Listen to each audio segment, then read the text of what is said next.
Dan saya selalu bercita-cita pengen jadi hafiz Al-Quran. Harus ada cita-cita dari kita harus jadi hafiz. Sedikit bicara tentang bab hafal Quran buat kita yang gak mondok nih. Kalau teman-teman pengen jadi hafiz, targetnya jangan setahun atau 6 bulan hafal. Itu jadi putus asa nanti. Memang motivasinya ada orang yang 3 bulan hafiz, 6 bulan hafiz, setahun hafiz. Tapi kan dia mondok, 24 jam menghafal Quran. Kita kan banyak kesibukan yang lain, yang lebih realistis. Berapa? 6 tahun hafiz. Gimana cara 6 tahun hafiz? Sekarang rata-rata usia kita berapa? Sebutlah rata-rata 20 tahun ya. Ada yang 22, ada yang 19, rata-rata 20 tahun. Ustadz segitu juga? Ya kurang lebih lah. Rata-rata 20 tahun.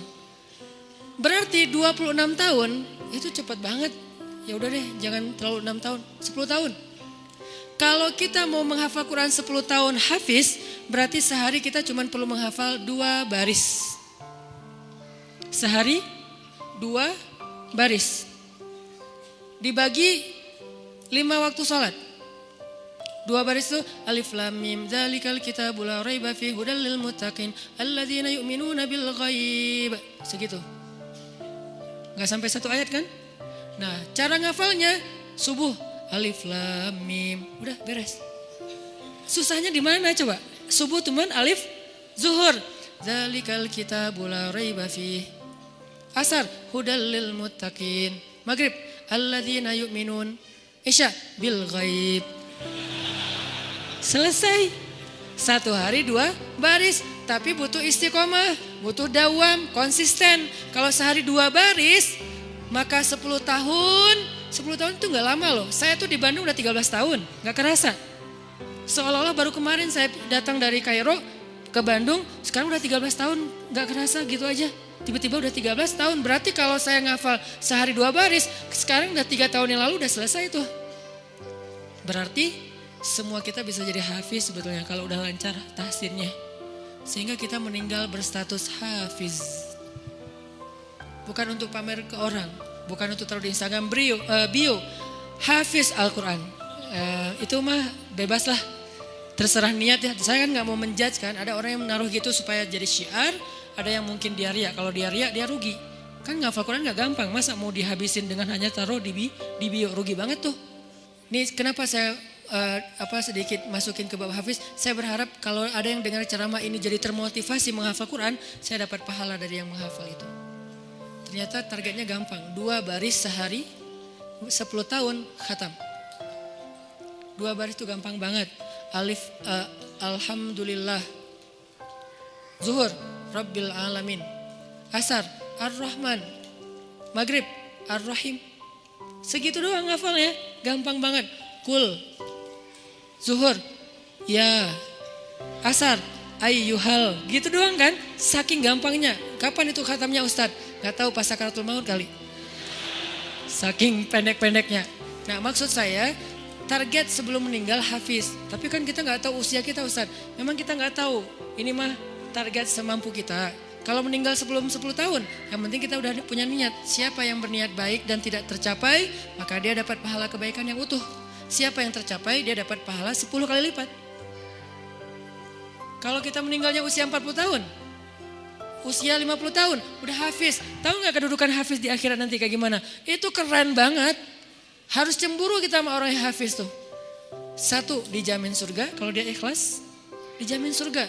Kita tuh bukan golongan sahabat. Saya kemarin pas datang ke kuburan Uhud ya, namanya Jannatu Uhud, surga Uhud. Kenapa? Karena di situ dimakamin 10.000 ahli surga. Pas saya datang ke kuburan Uhud, saya ngerasa duduk aja lama di situ ya, mikir beruntung banget ya mereka. Semua dijamin surga. Duduk di kuburan Uhud itu nggak ada serem-seremnya. Benar-benar namanya surga Uhud. Karena kayak kita duduk di atas taman surga. Kan datang ke kuburan tuh ada agak-agak serem gimana gitu kan. Ini gak ada seremnya sama sekali, nyaman, merpatinya banyak, hinggap di atas kuburan-kuburan itu. Dan di atas kuburan itu kita bisa tahu beberapa, ini kuburan Sayyidah Aisyah, ini kuburannya Ibrahim anak Rasulullah, ini kuburannya Imam Malik, ini kuburannya misalnya Fatimah, ini kuburannya Ummu Kulsum, putri-putri Rasulullah. Duduk aja di atas kuburan para sahabat. Beruntung banget ya mereka dijamin surga. Kita nggak dapat kesempatan itu karena nggak sezaman dengan Nabi. Tapi kita punya kesempatan lain. Gimana? Hafiz Al-Quran, dijamin surganya. Dengan syarat ikhlas dan tidak berbuat dosa besar. Dijamin surga. 1. Kedua, bisa bawa 10 orang selain mantan ke surga. Kasihan juga ya mantan ini ya.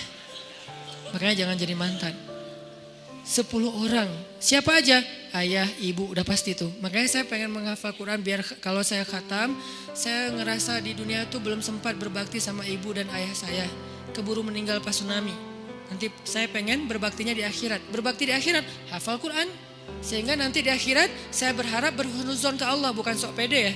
Kayak Ustaz udah paling pasti masuk surga aja. Bukan, husnuzon ke Allah. Gak boleh sok pede. Kalau sok pede namanya mentazkiyah diri sendiri. La tuzakku anfusakum. Berhusnuzon ke Allah, Allah maha menepati janji. Saya bisa bawa, mak yuk ikut abang. Kemana bang? Surga. Kan enak ya. Bapak yuk ikut abang kemana? Surga. Kakak saya meninggal juga di tsunami. Itu buat saya ibu kedua saya setelah ibu saya. Karena dia paling banyak berkorban. Kak Yus yuk ke surga. Kemana? Ayo ke abang. Kemana bang? Surga. Itu tuh kayak goals akhirat goals lah. Kalau kita punya life goals, ini adalah akhirat goals. Bawa siapa lagi? Istri. Bawa siapa lagi? Anak. Kalau semuanya hafiz oh, ya berarti lebih banyak lagi yang bisa kita bawa. Itu tuh keren banget.